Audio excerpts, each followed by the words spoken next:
สวัสดีครับท่านผู้ชมสวัสดีพ่อแม่พี่น้องชูผู้ชูคนเนาะคลิปนี้มาพอกับบ่าวพันธุ์อีกคือเก่าเนาะพี่น้องกับมื้อนี้ก็วันที่12เมษายนเนาะหลายคนกลับบ้านเนาะคนลาวเฮากำลังได้กลับบ้านได้กลับหลายดีปีนี้กลับจนคิดว่าสิบ่มากันพุ่นแหละเบิ่งทรงจักสิมาบ่มาก็บ่ฮู้นำเขาเนาะพี่น้องแต่ว่า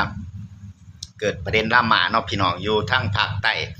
ลานซองเมกเนาะแล้วบ่าวพันธุ์จะมาอธิบายสู่ฟังก็จะมีน้องๆผู้หญิง 3-4 คนเนาะ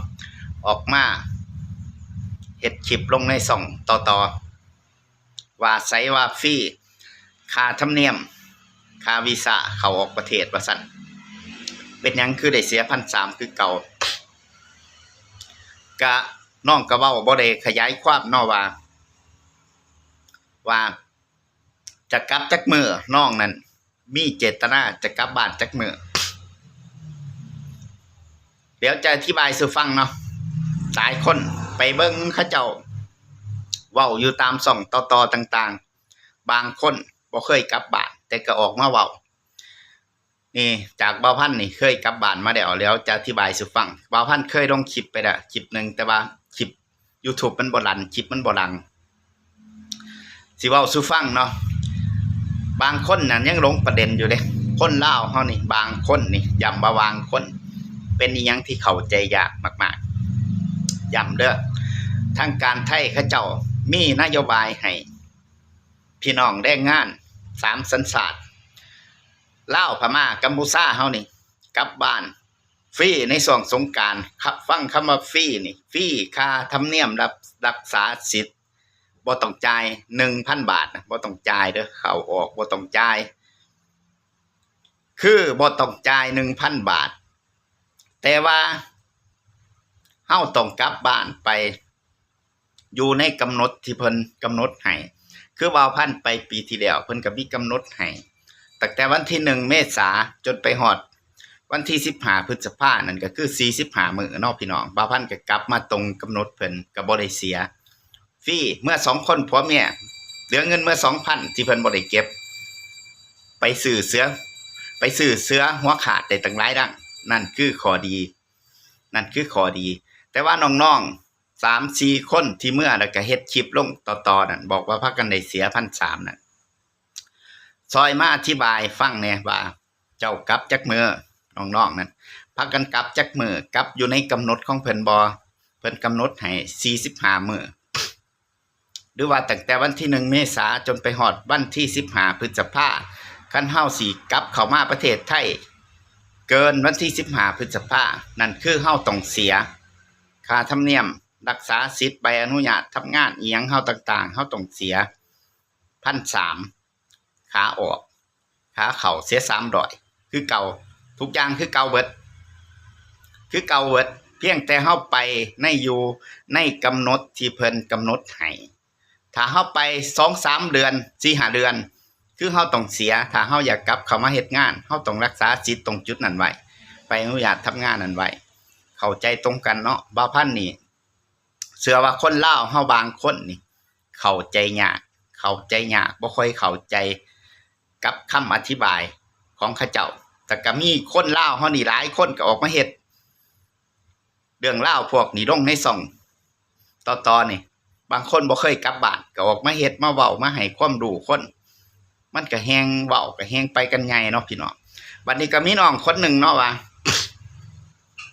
กับอยู่ร้านน้องค่ายว่าซั่นทั้งร้านน้องค่ายไปเวียงจันทน์ว่าซั่นนครหลวงเวียงจันทน์ตอนเมื่อจากกรุงเทพนี่บ่ได้เสียว่าซั่นทั้งร้านไทยร้านลาวว่าซั่นปัดมาทั้งร้านมุกละหารเพิ่นว่าน้องผู้นั้นว่ามาทั้งร้านมุกละหาร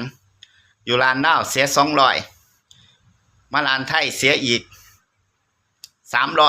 300เป็น500อีหยังประมาณนี้คือได้เสียน้องว่าน้องงงอีหยังประมาณนี้คือค่าธรรมเนียม300 บาทที่เจ้าหน้าที่ไทยเพิ่นเก็บคือเป็นค่าธรรมเนียมเฮาเข้าประเทศเพิ่นเด้อคนลาวเฮาทุกคนได้เสียเบิดบ่ว่าไผคือกันประเทศอื่นบ่ฮู้เขาเจ้าเสียหลายปานใดแต่ประเทศลาวเฮานี่เสีย300ต้องเข้าใจตรงจุดนี้คือ 1,000 บาทนั่นคือที่เพิ่นบ่เก็บคือมันเป็นค่าธรรมเนียมรักษาสิทธิ์สำหรับคนทำงานสำหรับแรงงาน เด้มันบ่เกี่ยวกับนักท่องเที่ยวเฮาถือวีซ่าท่องเที่ยวอิหยังพวกนี้เด้บ่เกี่ยวกับตรงจุดนั้นคือพวกถือวีซ่าท่องเที่ยวนี่เข้าออก300เบิดเข้าใจตรงจุดนี้พร้อมค่าธรรมเนียมเข้าประเทศเพิ่นอย่าสิพากันไปหาโพสต์ลงในสื่อโซเชียลโลๆเด้เสียเจ้าของเองแล้วก็เสีย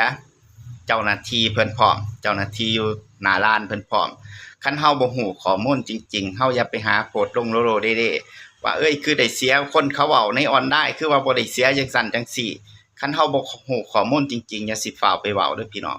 เฮาต้องไปในกำหนดในขอบเขตที่เพิ่นกำหนดให้คือ 1,000 บาทน่ะบ่ได้เสีย300น่ะเสียเข้าออกเสียปกติคือเป็นค่าธรรมเนียมเข้าออกประเทศเพิ่นบ่เกี่ยวกับบัตรแรงงานบ่เกี่ยวกับการรักษาสิทธิ์ใบอนุญาตทำงานมันบ่เกี่ยวกัน300นั่นคือเฮาเข้าออกจังได๋เฮาก็ต้องได้เสียเข้าใจตรงกันเนาะพี่น้องบ่าวพันธุ์นี่เชื่ออีหลีว่าคนลาวบางคนนี่เข้าใจยากอีหลี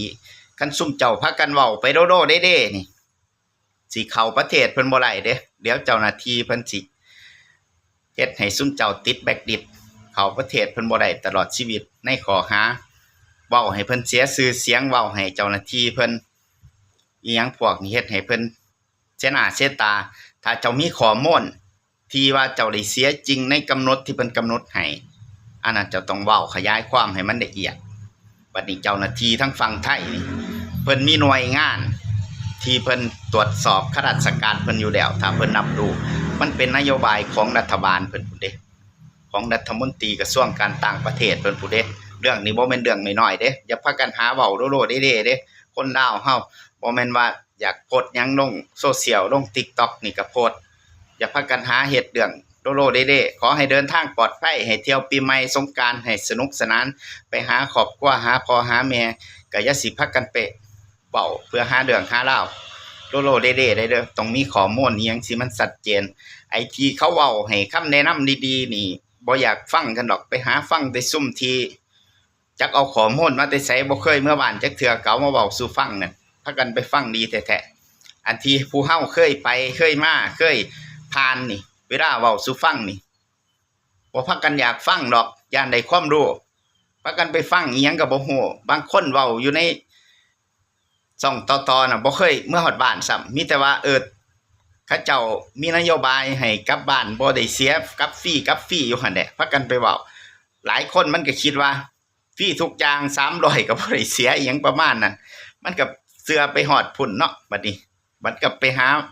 เว้าต่อๆกันไปโลๆเด้เฮ็ดให้เจ้าหน้าที่เพิ่นเสียหายอย่าพากันไปให้ข้อมูลเขาเจ้าโลๆเด้คนลาวเฮาบางคนนี่มันแฮงเข้าใจยากอยู่ฝากไว้ซ้ำนี่ล่ะเนาะพี่น้อง